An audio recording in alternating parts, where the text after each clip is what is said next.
आपलं शहर आता स्मार्ट होत आहे। मग तुम्ही कधी स्मार्ट होताय? स्मार्ट न्यूजचे YouTube चॅनल सबस्क्राइब करा, स्मार्ट बना। नोटिफिकेशनसाठी बेल आयकॉनवर क्लिक करा।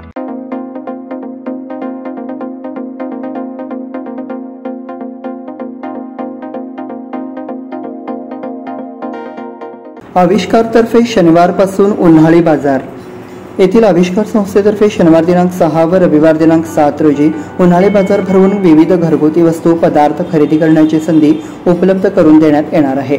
बाजार हिंदवाडीतील महावीर भवनमध्ये सकाळी 11 ते रात्री 8 पर्यंत भरणार आहे, अशी माहिती संस्थेच्या अध्यक्षा यशश्री देशपांडे यांनी दिली। त्या म्हणाल्या, आविष्कार संस्थेकडून गत 25 वर्षापासून निस्पृह भावनेने कार्य सुरू आहे।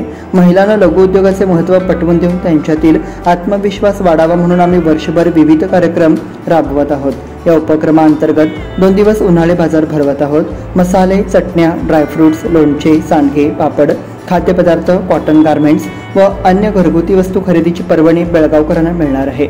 सर्वांनी या बाजाराला भेट द्यावी असे आवाहन करण्यात आले आहे।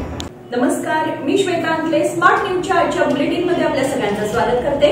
आता एक नजर टाकूया आजच्या ठळक घडामोडींवर। काँग्रेसच्या जाहीरनाम्यावर पंतप्रधान मोदींचा हल्लाबोल। राष्ट्रीय तपास यंत्रणेच्या पथकावर जमावाचा हल्ला। गुढ्यात साखरमाळा तोरणांनी सजली बाजारपेठ। कारवार मतदारसंघातून निरंजन सरदेसाई मय समितीचे उमेदवार। सुवर्णसौधजवळ भीषण अपघात, शेतकऱ्याचा मृत्यू। बेळगाव विमानतळाने हुबळीला टाकले मागे। निवडणुकीमुळे पदवी परीक्षांच्या तारखांमध्ये बदल। किडनी चेकपोस्टवर लाख रुपये जप्त। नेहरू नगर येथे फूड पार्कच्या माध्यमातून खवय्यांसाठी सेवा। मोहन कारेकर यांची फेरनिवड। या सगळ्या ऑफर्स मध्ये बेस्ट प्राइस भेटणार याची काय गॅरंटी? सगळेच गायब। म्हणूनच बीएससी देते लोवेस्ट प्राइस गॅरंटी। जर तुम्ही आमच्यापेक्षा कमी किमतीत सेम कपडे बाहेर कुठेही खरेदी केलात तर खरेदी केलेल्या किमतीच्या फरकाच्या दुप्पट रक्कम आमच्याकडून मिळवा। बीएससी द टेक्सटाईल मॉल मधून आताच खरेदी करा तुमची आवडती sari, ladies wear, men's wear, kids wear, तेही सर्वात कमी किमतीत। BSC the textile mall, Tilakwadi, Belagavi. आता पाहूया सविस्तर बातम्या। लोकसभा निवडणुकीसाठी काँग्रेसने प्रसिद्ध केलेला जाहीरनामा हा स्वातंत्र्य चळवळीच्या वेळी मुस्लिम लीगच्या विचाराप्रमाणेच आहे, अशी तिखट टीका पंतप्रधान नरेंद्र मोदी यांनी शनिवारी केली। त्यावर पंतप्रधान मोदींना इतिहासाचे ज्ञान नाही, श्यामाप्रसाद मुखर्जी यांनीच मुस्लिम लीग बरोबर सरकार स्थापन केले होते असे प्रत्युत्तर काँग्रेसने दिले। उत्तर प्रदेशातील सहारनपूर येथे प्रचार सभेत बोलताना पंतप्रधान मोदी म्हणाले की स्वातंत्र्य चळवळीच्या सुमाराला असलेली काँग्रेस काही दशकांपूर्वी संपली आहे। काँग्रेस बरोबर अनेक थोर लोक जोडलेले होते। महात्मा गांधींचे नाव काँग्रेसशी जोडलेले होते। आज उरलेल्या काँग्रेसकडे ना देशाच्या हिताची धोरणे आहेत ना देशाच्या विकासाची दृष्टी, अशी टीका त्यांनी केली। राष्ट्रीय तपास यंत्रणेच्या पथकावर जमावाचा हल्ला। पश्चिम बंगालमध्ये राष्ट्रीय तपास यंत्रणेच्या पथकावर जमावाकडून हल्ला झाल्याची घटना समोर आली आहे।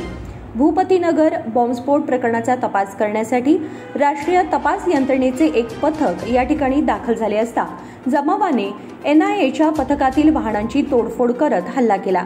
या घटनेत 2 अधिकारी जखमी झालेत। यानंतर आता पश्चिम बंगालच्या मुख्यमंत्री ममता बॅनर्जी यांनी या संदर्भात प्रतिक्रिया देत एनआयएच्या पथकाने रात्री छापा का टाकला? एनआयएने पोलिसांची परवानगी घेतली होती का?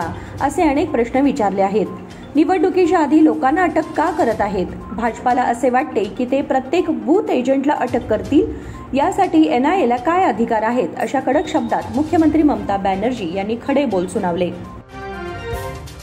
गुढ्या साखरमाळा तोरणांनी सजली बाजारपेठ। 3.5 मुहूर्तांपैकी एक असलेल्या गुढीपाडवा सणानिमित्त शहरातील बाजारपेठ सज्ज झाली आहे।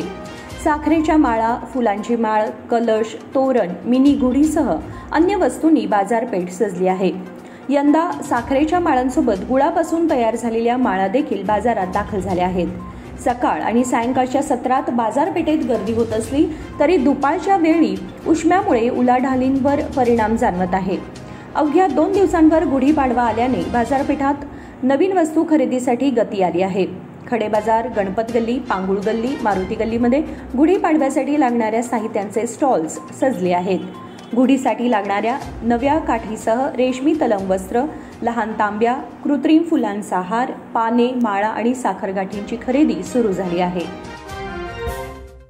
कारवार मतदारसंघातून निरंजन सरदेसाई मय समितीचे उमेदवार.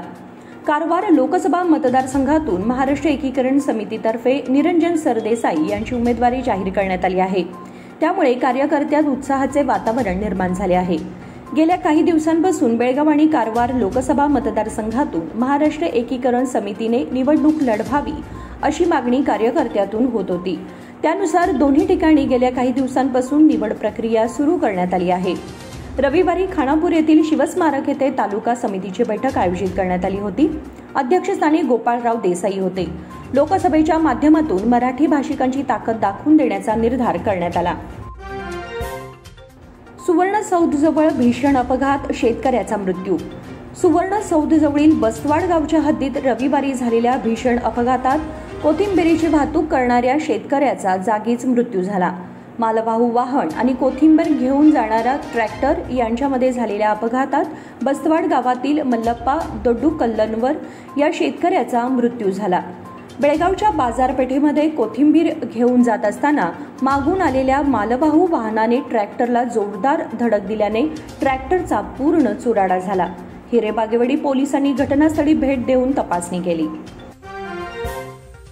बेळगाव विमानतळाने हुबळीला टाकले मागे. प्रवाशांच्या संख्येत बेळगाव विमानतळाने पुन्हा हुबळीला मागे टाकले आहे. फेब्रुवारी महिन्यात बेळगाव विमानतळावरून प्रवास केलेल्यांची संख्या हुबळी विमानतळावरून प्रवास केलेल्यांपेक्षा जास्त आहे. 15 फेब्रुवारीमध्ये बेळगाव विमानतळावरून 29,530 जणांनी तर हुबळी विमानतळावरून 27,890 जणांनी प्रवास केला. सर्वाधिक प्रवाशांच्या संख्येत नेहमीप्रमाणेच बंगळूर विमानतळ पहिल्या, मंगळूर दुसऱ्या तर बेळगाव तिसऱ्या क्रमांकावर आहे. यावेळी हुबळीला चौथा तर म्हैसूर विमानतळाला 5वा क्रमांक मिळाला आहे. म्हैसूर विमानतळावरून केवळ 8,096 जणांनी प्रवास केला आहे. दरम्यान यंदाच्या उन्हाळ्यात बेळगाव विमानतळावरून देशातील 10 प्रमुख शहरांसाठी थेट विमानसेवाही उपलब्ध असणार आहे. त्यामुळे एप्रिल व मे महिन्यात प्रवासी संख्या वाढण्याची शक्यता आहे. निवडणुकीमुळे पदवी परीक्षांच्या तारखांमध्ये बदल. राणी चन्नम्मा विद्यापीठाच्या अंतर्गत असलेल्या निवडणुकीच्या कामामध्ये व्यस्त झाले आहेत. निवडणुकीसाठी लागणारे प्रशिक्षण असल्याने पदवी परीक्षांच्या तारखांमध्ये बदल करण्यात आले आहेत. पदवी परीक्षांना मार्चपासून सुरुवात झाली आहे. अजून महिनाभर परीक्षा चालणार आहेत. मात्र सध्या लोकसभेचा हंगाम सुरू आहे. त्यामुळे प्राध्यापकांना यासाठी हजर राहावे लागते. त्यामुळे परीक्षांच्या तारखात बदल केला जाणार आहे. विद्यापीठाच्या प्राध्यापकांना 7, 10, 29 व 30 एप्रिल रोजी निवडणूक प्रशिक्षण कामासाठी हजर राहावे लागणार आहे. तसेच 18 व 19 रोजी UG CET परीक्षा आहे. यामुळे BA, BCom, BBA, BCA, BSW व BSc आदी अभ्यासक्रमाच्या विद्यार्थ्यांच्या परीक्षा पुढे ढकलण्यात आल्या आहेत. हिटिनी चेकपोस्टवर लाख रुपये जप्त. हिटिनीतील चेकपोस्टवर निवडणूक संता अधिकाऱ्यांनी गोव्याहून संकेश्वरला चाललेल्या एका वाहनातून 1 लाख रुपये जप्त केले. याबाबतची अधिक माहिती अशी की संदीप प्रकाशराव आपल्या वाहनातून गोव्याहून संकेश्वरला चालले होते. हिटिनी चेकपोस्टवर त्यांचे वाहन तपासले असता 1 लाख रुपये आढळून आले. मात्र वाहन मालक त्याबाबतची कागदपत्रे सादर करू न शकल्याने ती रक्कम जप्त करण्यात आली. यावेळी नोडल अधिकारी D बसवराज, SST सुरेश तलवार, FST Dayanand S, PSI Shivshankar मुखरीराय व अबकारी पोलीस उपस्थित होते. नेहरू नगर येथे फूड पार्कच्या माध्यमातून खवय्यांसाठी सेवा. खवय्यांना एकाच छताखाली देश विदेशातील विविध प्रकारच्या खाद्यपदार्थांची एकत्रित चव चाखता यावीत या दृष्टिकोनातून बेळगाव नेहरू नगर येथील फूड पार्कने स्वादिष्ट आणि वैविध्यपूर्ण खाद्यपदार्थांसह पुनरागमन केले आहे. याबाबत शनिवारी रोजी झालेल्या पत्रकार परिषदेत राहुल रायबागी आणि ध्रुव पटेल यांनी याबाबत सविस्तर माहिती दिली. या अभिनव संकल्पनेबद्दल बोलताना ते पुढे म्हणाले, मेट्रो सिटीच्या धर्तीवर बेळगावमध्येही खवय्यांसाठी विविध ठिकाणी खाद्यपदार्थांची रेलचेल सुरू असल्याने या फूड पार्कची उभारणी करण्यात आली आहे. याचा आनंद घेण्यासाठी बेळगावकरांनी फूड पार्कला अवश्य भेट द्यावी असे आवाहन राहुल रायबागी यांनी केले. या पत्रकार परिषदेला कनव सुरी आणि खलील गर्ग उपस्थित होते. मोहन कारेकर यांची फेरनिवड. बेळगावमध्ये जायंटची पाळेमुळे रोवण्यासाठी परिश्रम घेतलेल्या संस्थापक सदस्य मोहन कारेकर यांची जागतिक स्तरावर काम करणाऱ्या जायंट्स इंटरनॅशनल या सेवाभावी संस्थेच्या विशेष समिती सदस्यपदी 2024 सालाकरिता पुन्हा एकदा निवड करण्यात आली. बेळगाव जायंट्समध्ये त्यांनी अनेक भूषवल्यानंतर गोवा कर्नाटक जाम फेडरेशनचे अध्यक्ष म्हणून उत्कृष्ट काम केले. त्यानंतर 2014 पासून ते विशेष समिती सदस्य म्हणून कार्यरत आहेत. जागतिक अध्यक्षा शायना एनसी यांच्या अध्यक्षतेखाली मुंबई कार्यालयात झालेल्या बैठकीत जगभरातील केंद्रीय समिती सदस्य तसेच विशेष समिती सदस्यांची नियुक्ती करण्यात आली. बातमीपत्रामध्ये वेळ झाली एक छोट्याशा विरामाची. पुढे जाऊ नका, पाहत राहा smart news. Biggest festive offers, buy one get one. In सभी ऑफर्स में बेस्ट प्राइस मिलेगी, इसकी क्या गारंटी? सब गायब, इसीलिए बीएससी देता है लोएस्ट प्राइस गारंटी. अगर आप हमसे कम दाम में सेम कपड़ा कहीं और से खरीदते हैं तो खरीदी हुई कीमत के फर्क की दुगनी धनराशि हमसे पाइए. बीएससी द टेक्सटाइल मॉल से खरीदिए अपनी पसंदीदा sari, ladies wear, men's wear, kids wear और यहाँ तक की होम फर्निशिंग भी, और वो भी सबसे कम कीमत में. BSC the textile mall, Tilakwadi, Belagavi.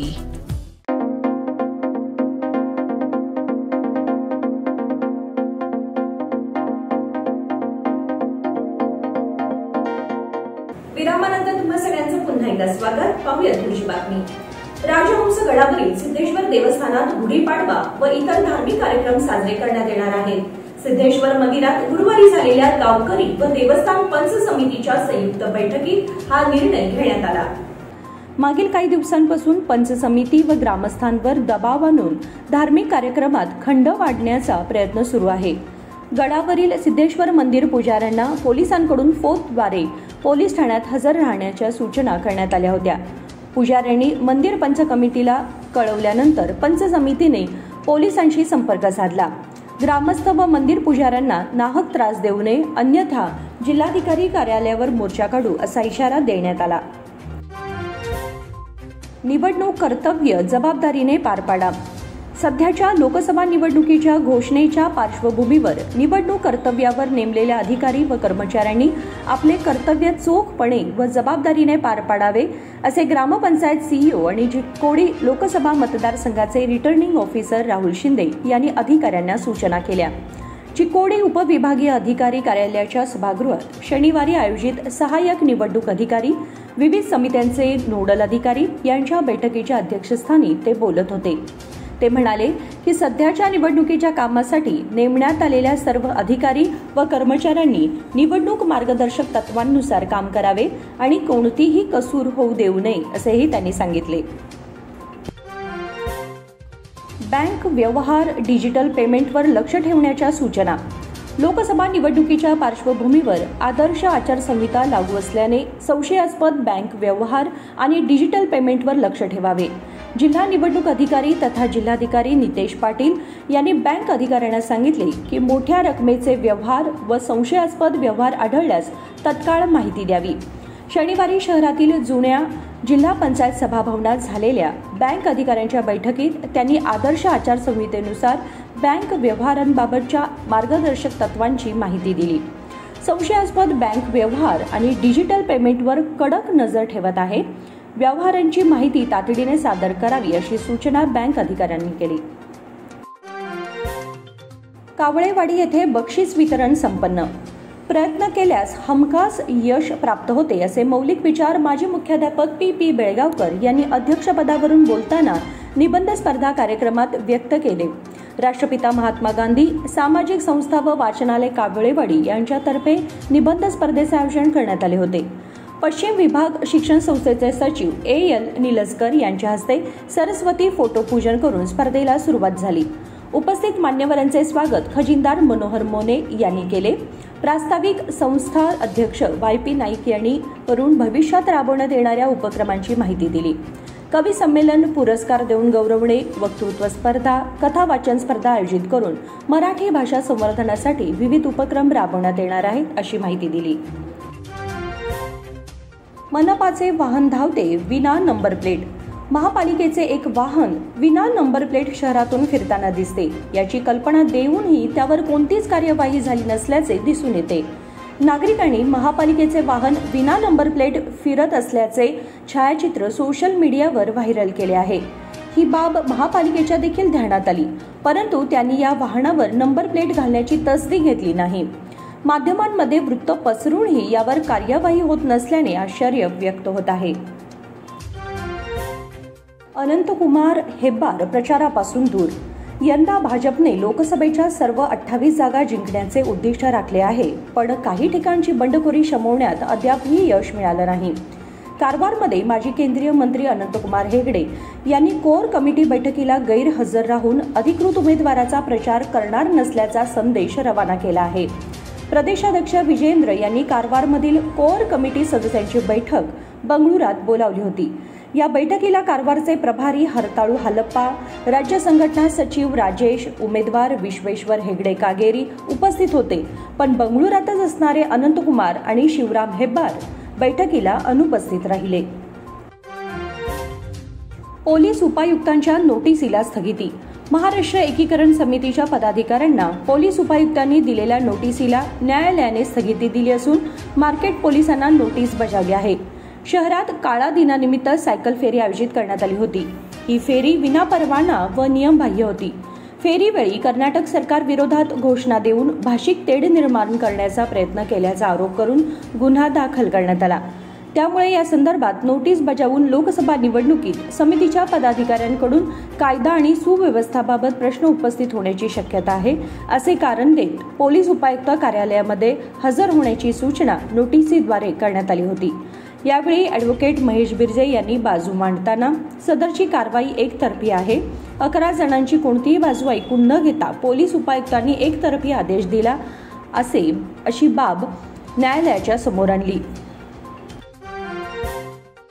आई वडिलांना पत्र पाठवून मतदान करण्याबाबत जागृती. कंगराळी खुर्द मतदान जागृतीबाबत निवडणूक आयोगाच्या वतीने अनेक उपक्रम राबवले जातात. त्यातच आता विद्यार्थ्यांनी आपल्या आई वडील व पालकांना पत्र पाठवून येत्या 2024च्या लोकसभा निवडणुकीत आपण न चुकता मतदानाचा हक्क बजावावा असे आवाहन करणारे पत्र पाठवले आहे. हा मतदान बाबत जागृती करण्याचा उपक्रम कंगराळी खुर्द ग्रामपंचायत स्वीप समितीच्या पुढाकाराने सुरू आहे. स्वीप समिती पदाधिकारी पीडीओ गोपाळ नाईक, ग्रंथपाल मधुमती पाटील व त्यांच्या सहकाऱ्यांनी कन्नड व मराठी शाळेतील विद्यार्थ्यांना मार्गदर्शन करून आई वडील व पालकांना पत्रे लिहिण्यास सांगितली. उत्तरेच्या गावात पाणी अडवा पाणी जिरवा संकल्पना साकार. बेळगावच्या उत्तरेस असणाऱ्या बंबर्गे, कट्टनभावी, निंगेनहट्टी व गोरामहट्टी या गावच्या पंचक्रोशीत 1995 सालच्या अगोदर प्रथमतः पाण्याचे दुर्भिक्ष भेडसावत होते. हे विदारक चित्र शिवाजी कागणीकर यांच्या नजरेस पडले तेव्हा त्यांनी येथील गावकऱ्यांना समजावून वेळोवेळी बैठका घेतल्या. त्यांनी पाणी अडवा पाणी जिरवा ही संकल्पना आपल्या परिसरात राबवल्याने होणारे फायदे लोकांच्या मनात रुजवले. त्यांच्या या कार्याची माहिती घेण्यासाठी काही सामाजिक कार्यकर्त्यांनी नुकतीच या परिसराला भेट दिली. प्रवीण खोडा, निवृत्त न्यायाधीश Ulhas Balekundri, doctor Sameer Naik, advocate NR Latur, advocate AM Patil, Girish Hattargi, PR Gurav, Madan Sardesai यांनी डॉक्टर शिवाजी कागणीकर आणि राहुल पाटील यांच्याकडून बेळगावच्या पाणलोट प्रकल्पाची माहिती घेतली. पाकिस्तानच्या कर्णधारासह 2 खेळाडूंचा झाला कार अपघात. ICC T20 विश्वचषकापूर्वी संघाचा त्रास कमी होण्याची चिन्हे दिसत नाहीत. ICC T20 विश्वचषक यंदा होणार आहे, मात्र ICCच्या या मोठ्या स्पर्धेपूर्वी पाकिस्तानच्या कर्णधारासह 2 जीवघेण्या खेळाडूंचा अपघात झाला आहे. त्यामुळे खेळाडू जखमी झाले आहेत. या घटनेने करोडो चाहत्यांना मोठा धक्का बसला. पाकिस्तान क्रिकेट संघासाठी हा धक्का कमी नाही. दोन्ही खेळाडूंची प्रकृती धोक्याबाहेर असल्याचे वृत्त समोर आले आहे, पण ते कधी बरे होतील याबाबत अद्याप काही सांगता येणार नाही. ICC T20 विश्वचषकापूर्वी पाकिस्तानला वेस्ट इंडिज विरुद्ध ही मालिका खेळायची आहे. हे दोन्ही घातक खेळाडू या मालिकेतूनही बाहेर राहू शकतात. 5 एप्रिलला संध्याकाळी खेळाडूंचा अपघात झाल्याचे सांगण्यात येत आहे. खुद्द PCBनेच या अपघाताची माहिती दिली आहे. ही बातमी समोर येताच पाकिस्तानच्या करोडो क्रिकेट चाहत्यांना मोठा धक्का बसला. पीसीबीनुसार ज्या 2 खेळाडूंच्या कारला अपघात झाला त्यापैकी पहिले खेळाडू पाकिस्तान महिला क्रिकेट संघाची कर्णधार बिस्मा मारूफ आणि दुसरी खेळाडू लेग स्पिनर गुलाम फातिमा आहे. कार अपघातानंतर दोन्ही खेळाडू जखमी झाले असून त्यांच्यावर प्राथमिक उपचार करून पीसीबीच्या वैद्यकीय पथकाच्या देखरेखीखाली ठेवण्यात आले आहे. हार्दिकच्या पाठीशी वीरू. आयपीएलच्या प्रारंभीच्या सामन्यांमध्ये निराशाजनक कामगिरी हे मुंबई इंडियन्ससाठी नवे नाही. रोहित शर्माकडे नेतृत्व असताना सलग 5 सामने मुंबईने गमावले होते. आता तर मुंबईने पराभवाची हॅट्रिक केली आहे. त्यामुळे मुंबई इंडियन्स हार्दिक पंड्याच्या पाठीशी संयमी आणि खंबीरपणे उभी राहील अशा शब्दात हिंदुस्थानचा स्फोटक फलंदाज वीरेंद्र सहवागने हरणाऱ्या हार्दिकची पाठराखण केली आहे. मात्र यापेक्षा अधिक सामने हरले तर मात्र संघ व्यवस्थापनाच्या संयमाची ती परीक्षा असेल असंही तो म्हणाला. पंतमुळे बाकीचे होणार शांत. T20 वर्ल्ड कपसाठी यष्टीरक्षक म्हणून पंतलाच पसंती. यंदाची आयपीएल ही आगामी T20 वर्ल्ड कपची निवड चाचणी आहे आणि ज्या खेळाडूचे नाणे खणखणीत वाजणार तोच अमेरिका वारी करणार हे आधीच स्पष्ट झाले आहे. संघातील 15 पैकी 8 ते 10 खेळाडूंचे संघातील स्थान जवळजवळ पक्के मानले जात आहे आणि आता त्यात आणखी एका नावाची भर पडते, ती म्हणजे ऋषभ पंतची. 15 महिन्यानंतर क्रिकेटमध्ये धडाकेबाज पुनरागमन करणाऱ्या पंतच्या फलंदाजीमुळे अनेकांचे प्रयत्न शांत होणार आहेत. आणि याचबरोबर स्मार्ट न्यूजचे आजचे बुलेटिन इथे संपते. धन्यवाद.